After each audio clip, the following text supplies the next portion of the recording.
I guess, kind of podcast series. No name yet. The inaugural. You're first guest, so this could be the last one too, depending on what people say. Sure Maybe this is it. And so I really just want to have like just conversations with people across the state. I said I feel very lucky to be doing what I'm doing, and if people don't know me, I should probably introduce myself. I'm Samuel Worthington. I'm the president and publisher of the Bozeman Daily Chronicle, Belgrade News, and I get to work with our newspapers from Dillon to Glendive. So great part of our state I get to communicate with. How many papers are part of your? Oh gosh, now I put me on the spot, like 15. Okay. Yeah. That's cool. 15. Well, it's important you do that. I mean, it's a critically important time for local journalism in America. You know, as we're seeing Hollywood right now is going through essentially a structural collapse in many ways, where, you know, the streaming services and international studios have come in and compressed the margins of that business to where it's no longer kind of the special Hollywood market that can exist in its own ecosystem and have its own magic. It's now got to compete in this commoditized market. And as you know, I mean, local print media has been suffering under that weight for decades. So the fact that you're here bringing a lot of energy and investment to these small papers, because, you know, people need local news. I mean, all news is becoming international. Right. Yeah, and when you think about it, so now it's an interesting point you bring up Hollywood, because when I look back at, I'm going to date myself and show my age here, but my first presidential, ballot I ever put out there was in '92, right? 19 years old, and I voted for, Bill Clinton. You know why? I'm watching Arsenio Hall at night, and he comes out on stage on Arsenio wearing sunglasses and playing the saxophone. And I'm 19, right? Not paying attention to nothing. I'm like, wow, that guy's kind of cool. I can't tell you a single policy he ran for. I can't tell you a single debate that he did. Yeah. And when I think about that, and I look back now, it's not that uncommon from how it is today, right? There's so many young people that are 18, 19 that are the same thing. There's no social media back then, right? So I wasn't getting pushed with TikTok or Facebook or Instagram. It didn't exist. But just like watching that and then seeing like, oh, this is something that's kind of relatable. So that was my vote. I didn't even vote the next year when I think he was running against Dole, who at that time was 73 and seemed super old, right? To me. But what I think is important, and when I look at my life, because I look at who I voted for and why, strictly because he was on Arsenio Hall, knew nothing about the policies. But then I look about, here I am now sitting with you, Senator Sheehy, and I'm here today. And it didn't matter who was my local mayor, who was my governor at the time, and what president I've gone through, which was multiple, that I'm here because of every personal decision I made in my life that got me here, regardless of who was in office and who was running my state, county, city, country. And I think that's kind of lost right now when I look at like the younger generation, that they feel like it's almost like the end of the world depending on who wins. And it's like, you still have personal choices. You still have command over what you do in your life based on your decisions you make, and I'm proof of that. Like, I had tons of failures in my career to get what I'm doing, but now I get to sit here and have a conversation with you, and it had nothing to do with who was in office at any point in my life. And I don't think that's talked about enough, that people still have personal decisions and choices and autonomy that they need to take in order to do something. And so when I look back at like the first thing that I did, and you probably never thought that you'd be doing what you're doing today. No. Do you remember who you voted for your first presidential election? I mean, I don't even know. It was my first year in the military. Okay. So 2004, I just joined. I was at the Naval Academy, my first fall at the academy. And I mean, I'm not even sure, to be honest, because the absentee ballot thing, when you're in the service, you got to register. I probably didn't vote that year, to be honest with you, because, unfortunately, and this is just true, and any serviceman will tell you, unfortunately, the people whose votes arguably, should be really counted the most, the folks who are wearing the uniform, who are deployed overseas, who are defending our right to vote in the first place. It's hard to vote when you're in the military. And to be honest, so I hate to say, I'm not even sure if I did, because I would have been an absentee ballot, and I was undergoing first year in training and was probably heads down. But it's you mentioned there's a name you threw in there, which I think is a name that's unfortunately been lost to history and for most Americans, and that's Bob Dole. And obviously he was a senator. I'm a senator now, and once you get into the Senate, on the wall of my lobby for my Senate office, I'm the only one that I know of in the Senate that has this, but I have all the predecessors in my seat. Picture on the wall in my office. to include, the one who I ran a brutal race against. I still have his photo there, and everyone prior to include Mike Mansfield, who at the time was the longest-serving Senate Majority Leader ever in history, Montana Senator. But I do that because it's important to convey that the seat belongs to the people of Montana and to the nation. It's not my seat. I'm occupying it. I'm a steward of it for a period of time. But the name you brought up was Bob Dole. And the reason I want to go back to that is because not only was he a senator, but he ran for president. Yeah. And he was a combat veteran of World War II, as many of our senators and congressmen were during that era. The 50s, 60s, 70s, 80s. About 75% of Congress were veterans, and most of those were Greatest Generation, Korea War, Vietnam. Today, it's about 17%. And I think it's good for the country if we get more veteran representation on the Hill for a number of reasons. Number one, they understand what it means to send people overseas to fight and die. They understand how important it is we resource our war fighters with what they need before they need it, because if we try to get them what they need after they need it, once they're already on the beach in Saipan or wherever they are fighting, it can be too late. But also they understand that our true enemies are not other Americans. And I think you said that a lot of the youth now, they feel like every election is the end of the world. Every election is all or nothing, and if we don't win, if this doesn't happen, my life's over. And of course elections are high stakes, but the world's not going to end. Whether the candidate you voted for or not doesn't get into office. Things will change, and you will have an opportunity to shape that change after the fact. But Bob Dole was best friend in the Senate with a guy named Daniel Inouye. And Daniel Inouye and Bob Dole, Daniel was a Democrat from Hawaii, and Bob Dole was a Republican from Kansas. And they forged a lifelong friendship where they were able to broker common sense deals between the Republicans and Democrats in the Senate for decades, because they shared a field hospital bed next to each other after they were both wounded in Italy during World War II. And neither of them had any idea they were going to be senators one day, but they both were fighting the Nazis and both wounded and both in the same hospital, and forged a strong friendship there that they eventually both entered politics, and that friendship endured and allowed them to say, listen, we can disagree on tax policy, immigration policy, foreign policy, tariffs, trade, whatever, but you and I still were both fighting the same enemy. And we both still believe in the same foundational principles of this country. And I think there's very little political incentive for that attitude anymore. It's, hey, fight and kill the other side, fight and kill the other side. And the truth is, many Americans, most Americans, I believe, they just want common sense solutions. And they may be loyal Republicans or loyal Democrats, but at the end of the day, they also want common sense progress. They want a government that functions. And I think that's something that in the last couple of decades, as things have become hyper polarized, part of it is the media degradation we talked about, where folks don't really trust what they see in the news anymore. And you can't really blame them, I mean, you can't really blame them. I mean, COVID was, I think, really that erosion, that true ultimate destruction of trust between the establishment media and everyday people, when they were just like, the absolute dogma that was pushed through the name of science every single day with unequivocal, this like, you are with us or you're against it. If you're against us, you're bad and you deserve to die.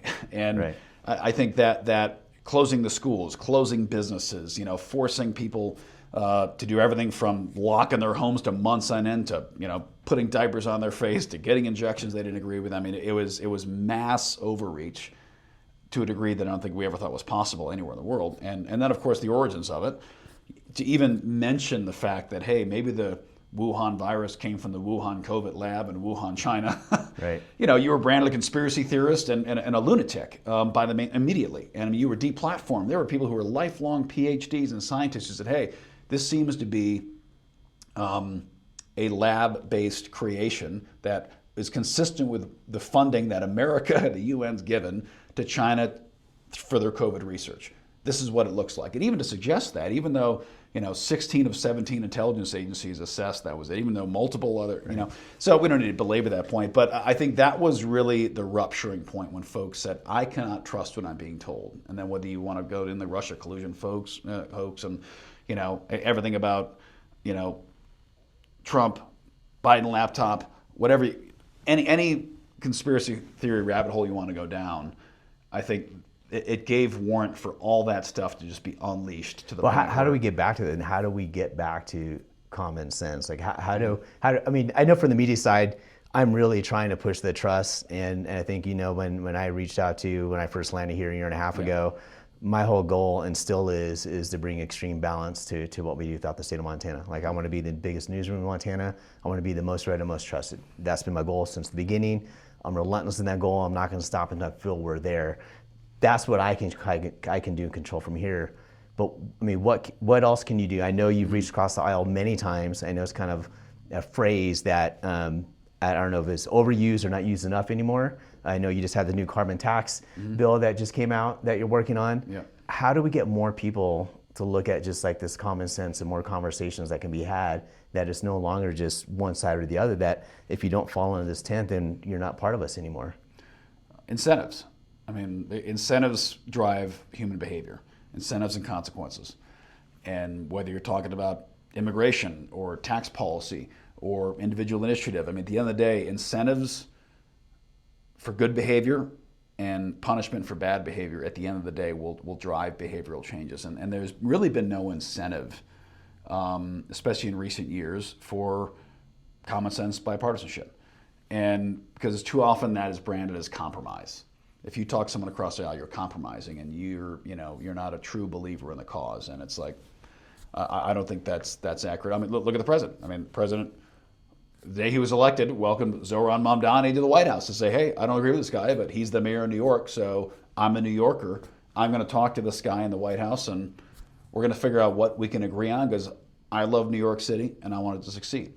And hard to find two individuals in America. I mean, Mamdani is essentially the leader of the Democrat Party now when you look at it from a platform basis. I mean, they don't have a national leader. Obviously, Gavin Newsom's rising and perhaps will be. But really, I mean, for the last few months, the coalesced messenger of the national base of the Democrat Party is Mamdani, and he wins, gets invited to the White House. So I think, there's an appetite for that most Americans want to see that. But I think we have to incentivize it. And unfortunately, as the media has kind of retreated into trenches where it's purity test for each party, there's been less and less incentives for elected officials from either party to do that. Now, of course, that's also a product of our electoral landscape. Whether it's congressional seats or state level politics, there's very few purple areas left in the country.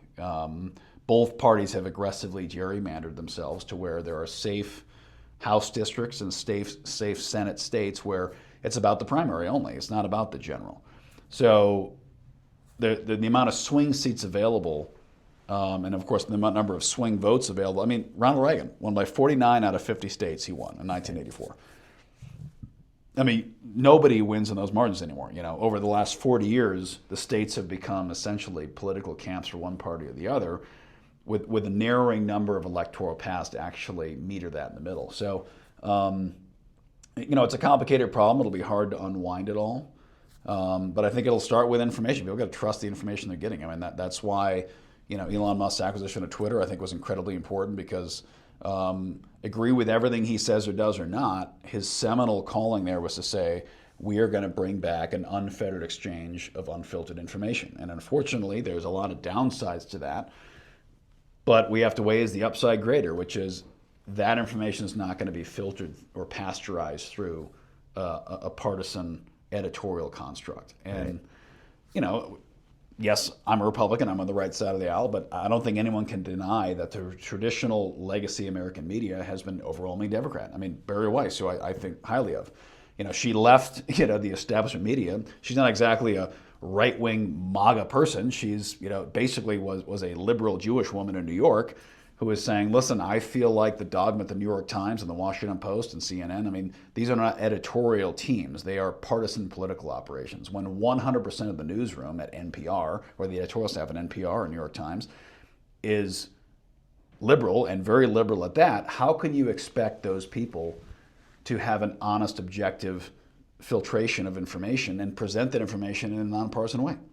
Right. So it's going to have to align those incentives, and it's going to take time. But I think what you're doing here, that's why what I applaud you right off the bat, is getting out there, regaining people's trust in their local media, and making that local touch point, whether it's their local paper or online news for their local region, their primary interaction point for news, instead of going to national publications right off the bat, is a great way to kind of rebuild that trust and rebuild saying, listen, regardless of what party you are, here's what's going on with your local Forest Service access point. Here's what's going to happen with the grazing lease and the BLM plot nearby your ranch. And well, let's keep talking about some of the local stuff. I mean, you're now out of your first full year of being there. I mean, what do you think that you did last year that was most impactful to Montanans?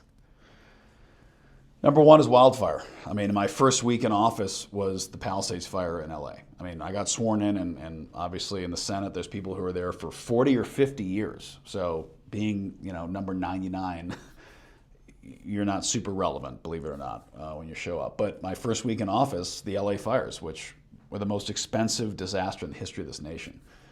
And of course, that's something I know a little bit about. So I was able to immediately dive in, and along with the White House and bipartisan team of senators and congressmen, start building immediate solutions for that that frankly have been needed for a long time. But that one fire was able to raise the specter of that immediately and show everyone, listen, we have a structural problem with wildfire in all of America, but especially in the Western U.S. And that is a multifaceted topic that we don't need to go into here because we can talk for hours about it. I was on the Sean Ryan podcast months ago, and if folks are on about a year ago now, folks are interested, they can look at that. But the outcomes of that, which will be incredibly impactful for Montana, are number one, investing in resilient forestry policies.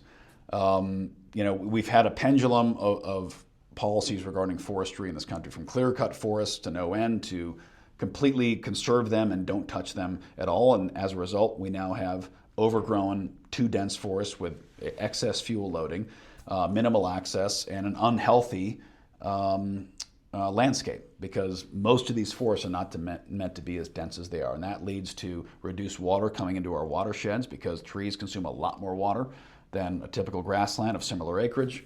The fuel loading in those forests, if and when they do burn, they burn much hotter. Instead of rejuvenating the landscape, it destroys the landscape for a generation or more.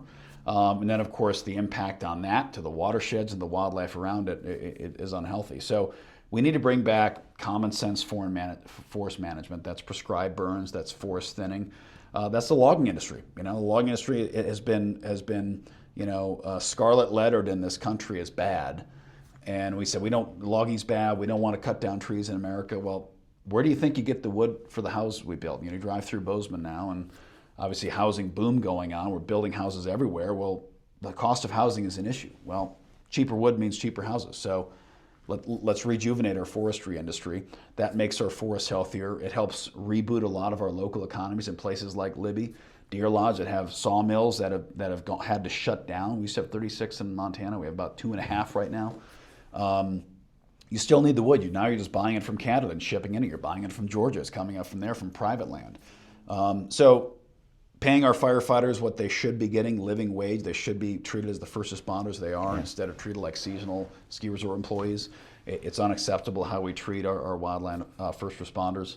And so many other investments we're making. And I think we're going to see a lot of structural changes in how we manage our forests, how we prevent fires, most importantly, and then how we protect our communities when those fires do occur. Yeah, and I like what you said about paying just first responders in general what they should be. I mean, I've been in the belief, and I've been saying this for years, I absolutely 100% believe that first responders, fire, law enforcement, elementary school teachers throughout our communities, they should be the highest paid, most educated, most trained that we have in any community. And it should be one of the most sought after positions to get. When there's one opening, you get 1,000 applicants, and only the best and the brightest are applying for these positions and fighting for it.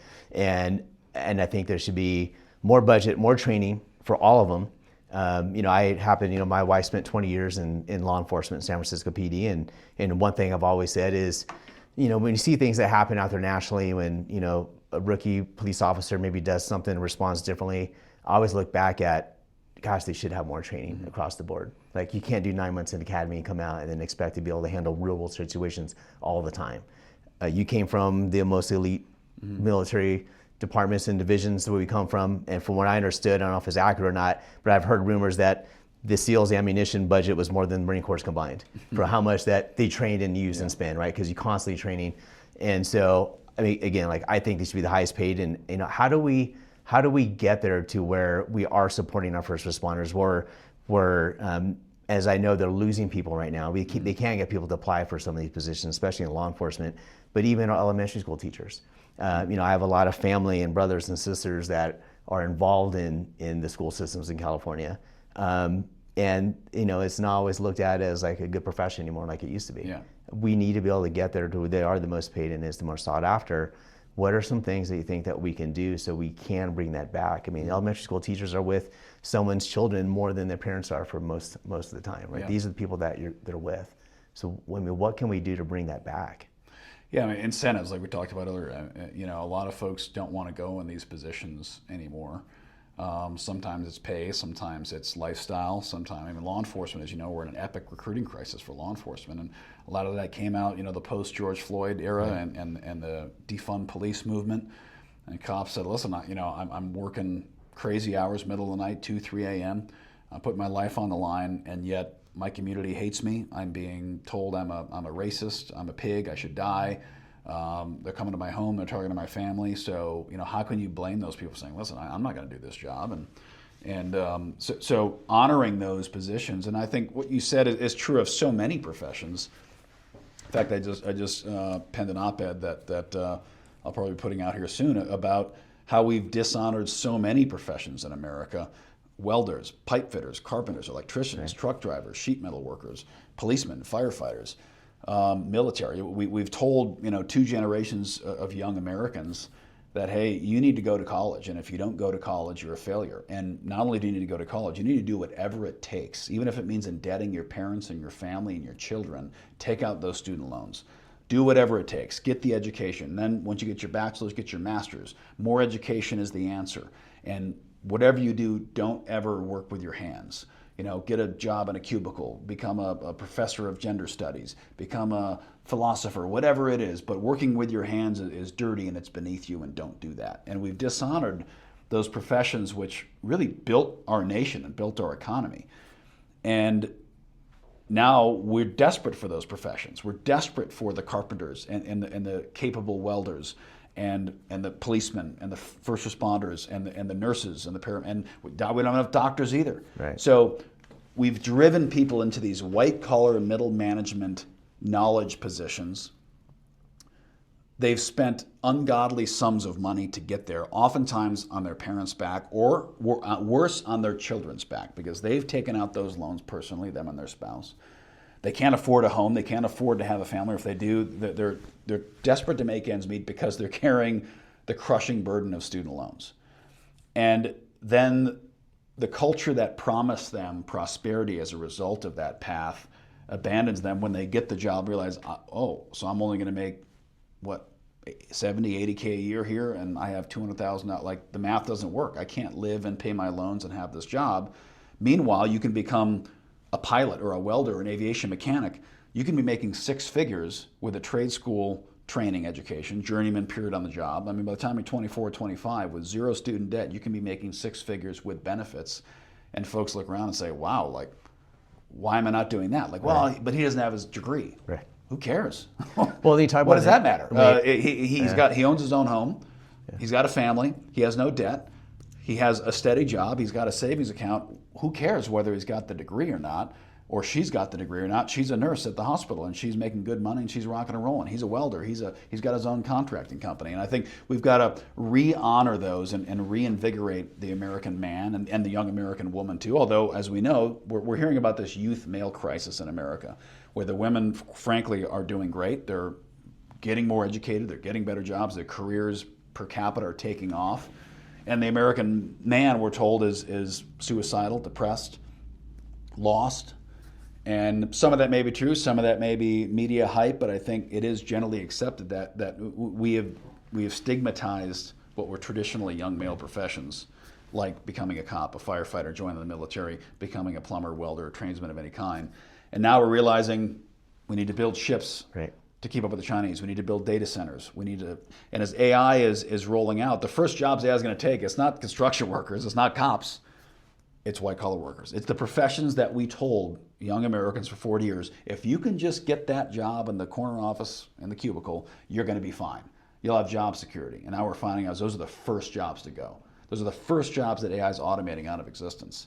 So I think we're going to see a resurgence of what you talked about, of our society valuing the people who really are the most important members of society, which is our teachers, our policemen, our firefighters, our welders, our military members. And I think we're seeing that happen right now. Well, then, I mean, so we can go back and talk about when Doji started and the fraud they've been uncovering, and there's still fraud. I mean, we don't even have to talk about Minnesota and California and everywhere else. So we're the best and richest country there is out there, right? Absolutely, extremely fortunate and lucky that I was born here, live here, and have a career here. Now, I would love to see an opportunity to where reinvesting into our youth and their education, if there's a way that we can say your first 2 years of trade school or college are covered, 3 year associate's degree or trade school, done. We got to reinvest into the youth so they're not coming out of either debt or coming out of high school with not knowing what to do and then getting on some type of government assisted program that only hurts us later. With all the fraud that we see and all the foreign spending that we do, there's got to be a way that we can at least reinvest into our youth so that we are building for the future, that the first 2 years they know I can go to any trade school I want, barring that they finish it within a certain time period, right? It's covered, or associate's degree to give them a head start. There's got to be ways that we can reinvest versus what we've uncovered on Doji on wasteful spending. There's got to be money that we can keep back here. I think you're absolutely right, and I would say that most of that's already happening. I point to one of my former companies is we would pay for people's trade education. I mean, we would literally say, if you sign up to work with us, you pass our hiring process, we'll pay for you to go get the necessary certificates to do the job. Most companies now, I mean, airlines, again, pilots aren't normally considered a blue-collar job. They're kind of straddling, but really when you think about it, they kind of are, they're a functional job with your hands, that airlines will pay for your training. So many companies, I'm a big believer that less government is better, and government is rarely a solution. As you kept referring to the fraud, I mean, if there's ever any evidence of that, I mean, California spent $10 billion to build part of a railway that doesn't have any rail and carries no people. Elon Musk spends $10 million and sends 300 spacecraft into orbit. I mean, you give the government $10 billion, you're going to get a defunct pile of concrete. You give it to the private sector, you're going to get, a space system. So I think private companies are already making that investment, and you're probably right. We can and should incentivize them to do that more, to say, listen, we have a labor shortage in this critical area. We need welders, we need electricians, we need pipe fitters, sheet metal workers. So incentivizing them to say, listen, pay for that on-the-job training. Those individuals sign, 3, 4, 5 year, whatever it is, contract. They pay back that education with work, and that's how a lot of it's happening right now. And I think that's actually going to be the most efficient way, because, when we've had to solve big national challenges, very rarely is the government the one to solve it. Right. The government can create the framework and then step back and let the magic of America, which has always been the free market, which has always been the entrepreneur. I mean, when you think about what set us apart, we're really the only country ever that was not founded by a king or a kingdom or a monarchy. It was founded by entrepreneurs. Essentially, when the first people landed here and built America, I mean, they were essentially entrepreneurs. And I think that free market mentality is what's going to help us solve those challenges too. And it's already starting. We're already seeing that shift away from the dogma that there's only one path to follow in life, and that's a 4-year degree with as much student debt as required, and explore those alternatives that give you the true freedom that comes with economic independence. Cool. Well, let's talk about 2026 real fast. So obviously midterms are coming up, right? And there's, as you said earlier, there's consequences to elections, and I always feel like there's not just consequences, but there's opportunity in elections too, right? Any fears on what can happen this year if a House or Senate flips? Yeah, I mean, I wouldn't call it fears. I just, we have to operate in the reality, which is we are against political headwinds, as every single administration has always been in the 6-year. They call it the 6-year itch.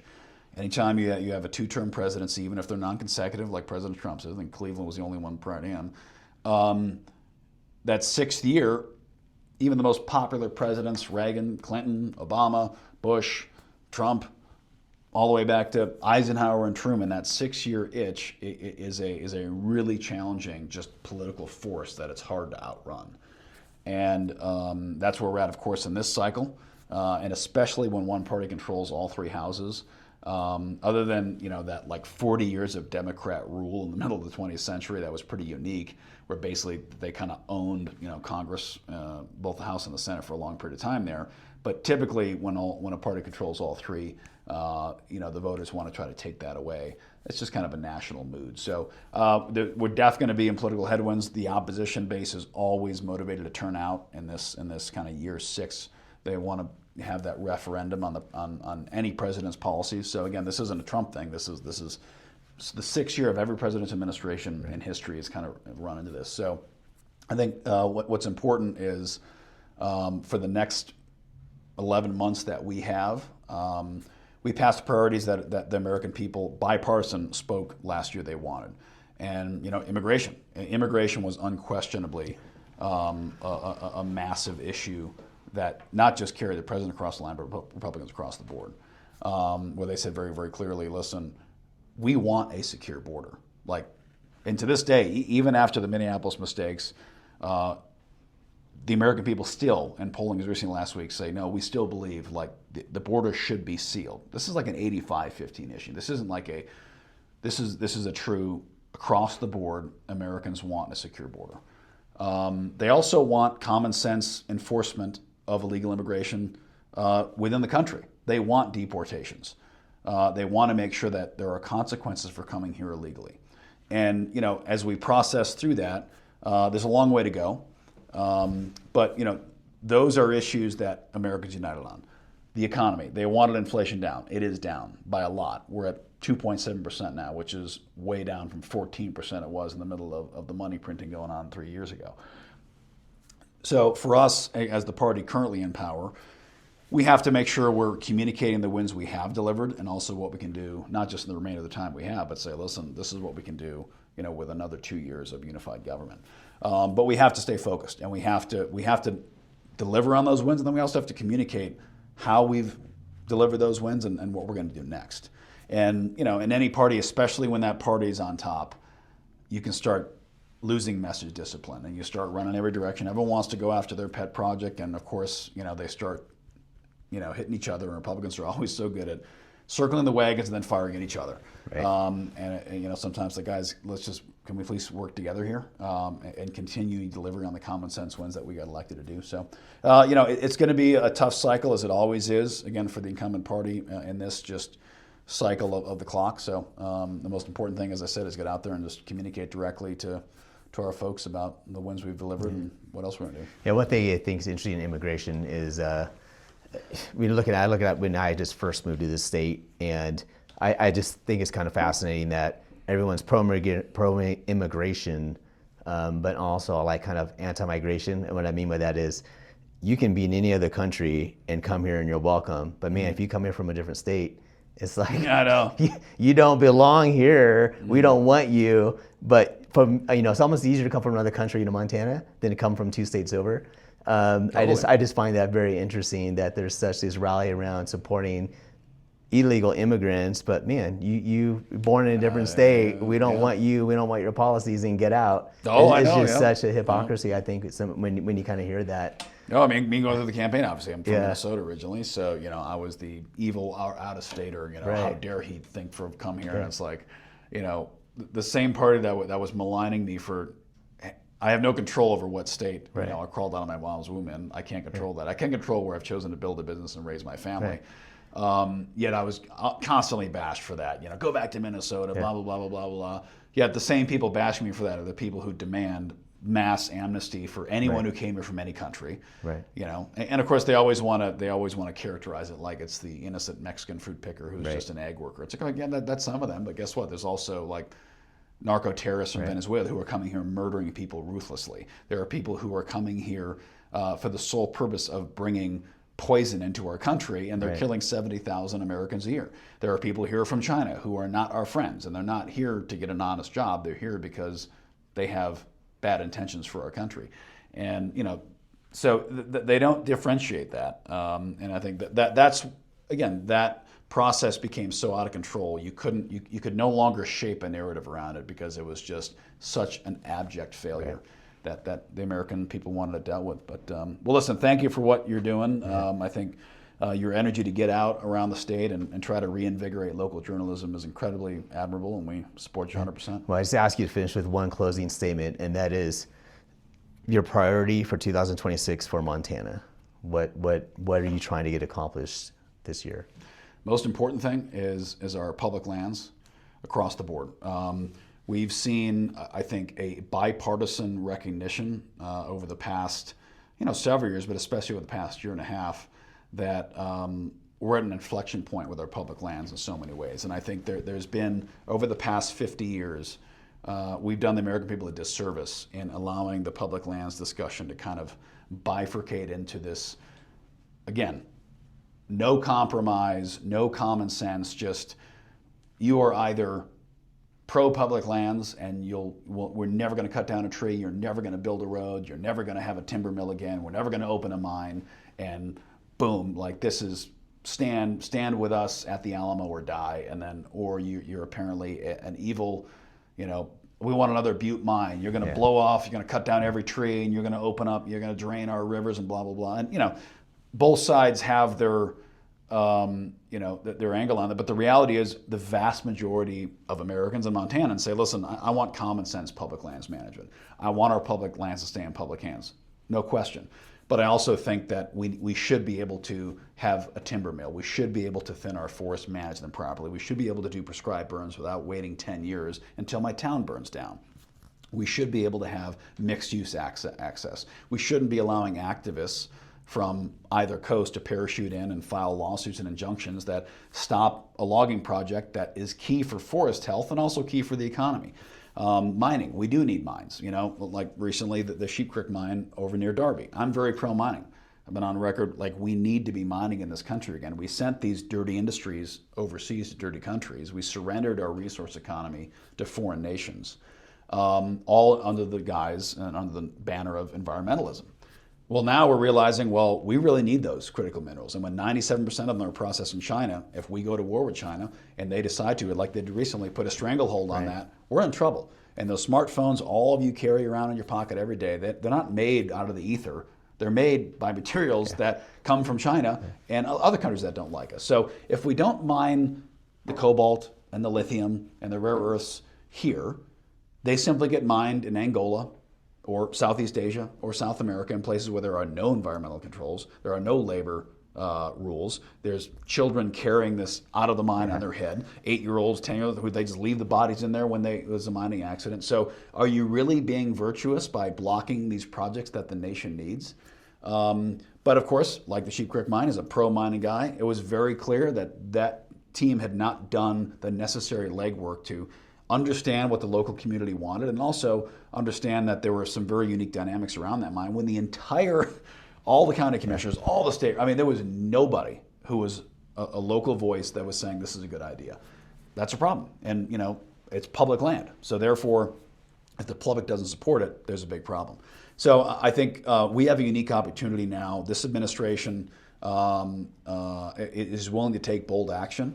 And I think there's a unique opportunity where we can have common sense discussions about forest access, about ensuring we enshrine areas that must stay public. But at the same time, we also have to have the common sense discussion about, the timber mill is going to close in this town if they don't get a lease agreement. If they don't get an off-take agreement, this timber mill is going away. And if this timber mill goes away, all these jobs goes away, and then the town goes away. And then guess what? Cost of housing goes up even more because now we got to ship our timber in from another country. So I think there's some interesting public lands related policies that are bipartisan. I'm working with, I founded the Senate Stewardship Caucus along with Martin Heinrich in New Mexico for this exact reason, because I think the public lands debate deserves better treatment than it's gotten, which is just kind of partisan, ball throwing back and forth. Let's come together and say, listen, the public lands issues in New Mexico are different than Montana, are different than Utah, are different than Alaska. Let's try to come together on that, because after all, it is public land. It's owned by the American people. It's not owned by the American government. All right, it's owned by the American people, and that's a very different thing. So we owe them a better discussion around that. Perfect. Well, Senator Sheehy, thank you for stopping by. Yeah, thanks for having me on your inaugural come by anytime. inaugural show. Yeah, we'll see if they'll let us do another one. All right, sounds good. See ya. Thank you.